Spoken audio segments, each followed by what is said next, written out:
Jordan era dawns. The sun sets on the Luke Longley era in the NBA. And Linda, the three-time champion teammate of Jordan's, clearly leaves a void in his wake. But not so fast, Rich. Australia still has a native Michelle Tim of the WNBA Phoenix Mercury to root for. But let's get back to Michael. We digress. When camp opens October 2nd, 1,205 days will have passed since his airness connected on what used to be known as his final shot.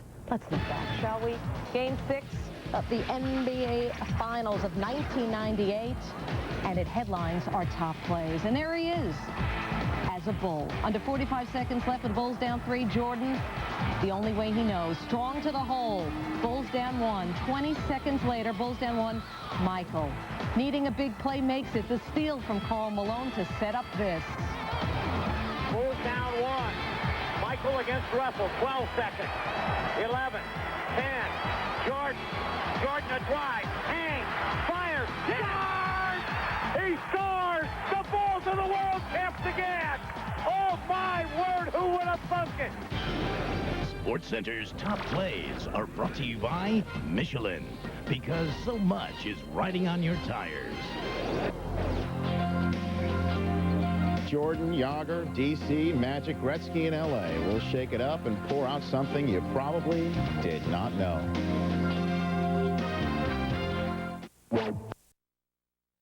Organization that has won so little.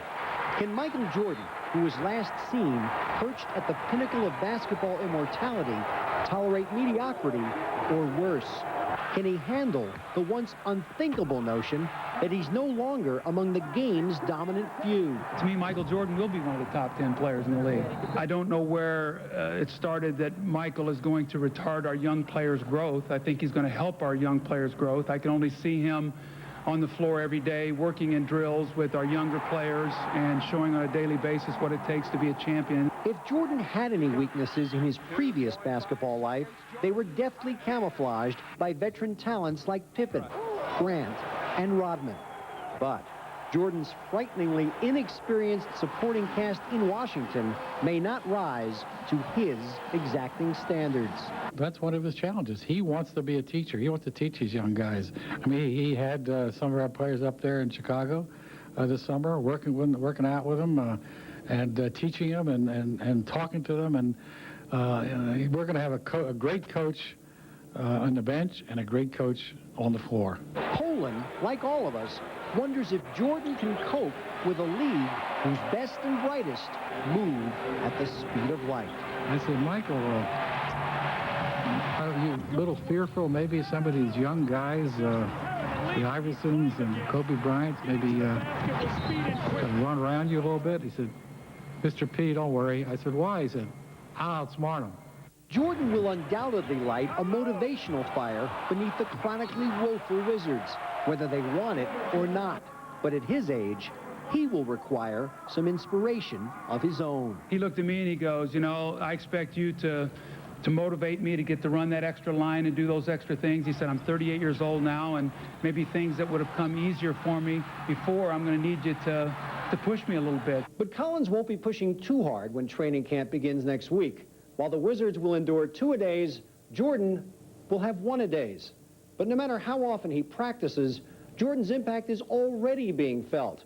According to Poland, just moments after Jordan's announcement, somebody walked up to the box office with $12,000 in cash, earmarked for Wizards season tickets.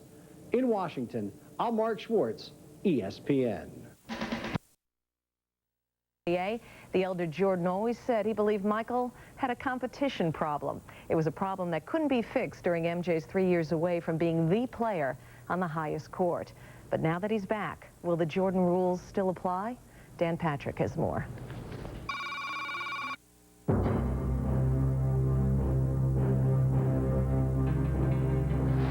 If that's the last image of Michael Jordan, how magnificent is it? June 1998. Michael Jordan exits the stage for the second time.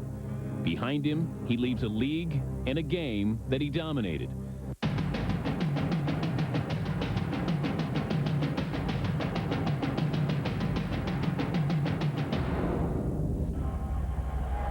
But times have changed. Jordan is 38 now.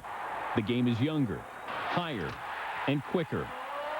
I think his biggest challenge is going to be defensively in the league, having to chase after two guards. I think you'll see him guarding more small forwards that aren't quite as skilled and aren't quite as mobile as some of the two guards he used to guard. I think he'll play a lesser role with this team, maybe a point forward spot where he can direct the offense, be part of it, but involve his teammates. One of the things that intrigues him is, hey, remember back when I played point guard for a while there with Doug Collins, and you know, he was getting 10 assists a game. What if I decide to do that again? What if I don't take the physical beating? I can't cover a point guard. I can't cover Allen Iverson, but so what? We'll have somebody else do that. Rick Tellender of ESPN The Magazine is one of a select few who was granted access to Jordan's training. He's thinking about the new rules an incredible amount. He feels inside that if there's something that has changed in the game, he'll be one of the first people to take advantage of it. Rules have changed. 4 new rules in all for the upcoming season. One change, designed to accelerate the pace of the game, may affect Jordan if he does play the point forward position.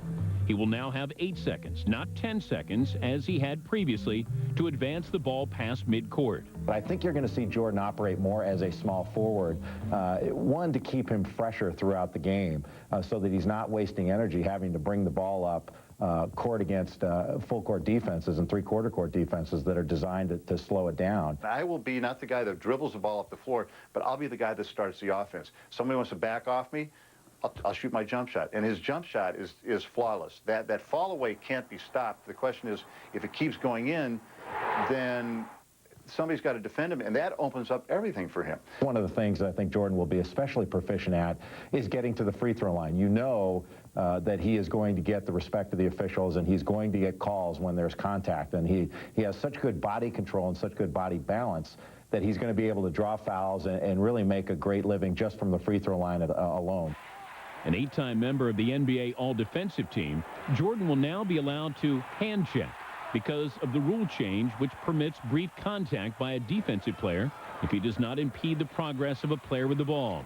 The hand check rule on defense is going to help Jordan because he is so strong. He is so good at using a forearm arm bar to keep somebody and lock them down defensively. No team defense has ever locked down Jordan. And now coaches can legally devise any defense to try to stop him because of another one of the rule changes. The NBA has abolished the illegal defense. Teams can now play zone. You can do whatever you want on defense. And Michael will, if he finds that the defenses are focusing too much on him, that means there are other players open. He's great at getting the ball to open players. He seems to enjoy giving assists more than I've ever seen. I saw Michael Jordan in one pickup game throw more assists than I would see in an entire quarter. He might have had 5, 6 assists in the game. That's not the Michael Jordan of the old days. He's going to be facing some box and one defenses, some triangle and two defenses, some junk defenses, as they call it in college, that are going to be designed specifically to stop him.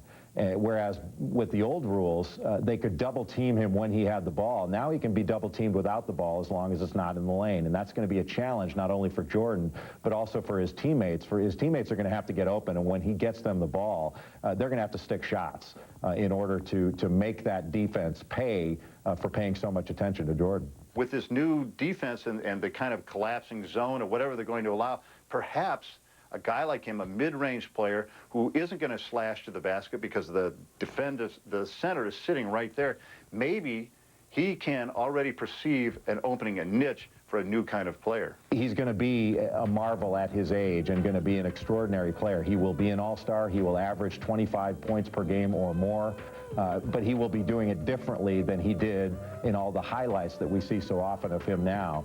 And for those who are selling Michael Jordan short on his abilities, that he won't be the same player, that's clear. He won't be the same, but he'll still be great.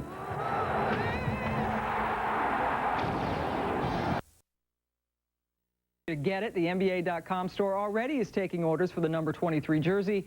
After years of enduring really bad basketball, it's finally cool to be a Wizards fan now that MJ is in D.C. and back in the SportsCenter spotlight.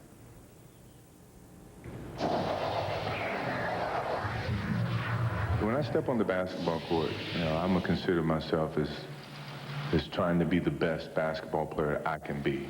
You know, in comparisons to other, I think that's going to be something that's evaluated over time. I'm going to have total confidence once I step on the basketball court that I can do all the things that I'm capable of doing. Other than take off from the free throw line, other than the physical incapabilities that I probably can't do or wouldn't want to do as of right now. But in terms of mentally and playing the game at the highest level, I would be totally confident once I step on that basketball court. I come from where you expected to dominate, and you know you are the target. Everybody's shooting at you. Well, here, no one's expecting anything, so I come from the underdog aspect of things, you know, which it's kind of different, but yet it's fresh, it's new, you know, and we're not expected to win 50 games. From what I hear from most of you guys, we're not expected to win 30 games. And, you know, that's the challenge for me. You know, I'm pretty sure it's a challenge for Doug. It's a challenge for these young players. I'm going to be a teacher on the floor because I'm more experienced than a lot of the players that I'm going to be playing against or playing with.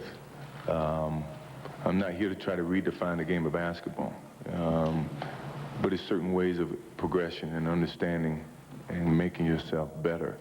Those are the things that I'm going to try to give to all the young players, not just Kwame Brown, but Richard Hamilton and Courtney Alexander and those type of players. And either they listen or they don't listen. If it fits, it doesn't fit. You know, everything that worked for me may not work for them. I'm just going to try to give them the best angle to make them better basketball players, and hopefully that's going to make us a better team. And I can pass it on to other players in the league, make the game better. You know, I feel like I'm obligated to pass on things that I've learned over the years to other players, to the game of basketball.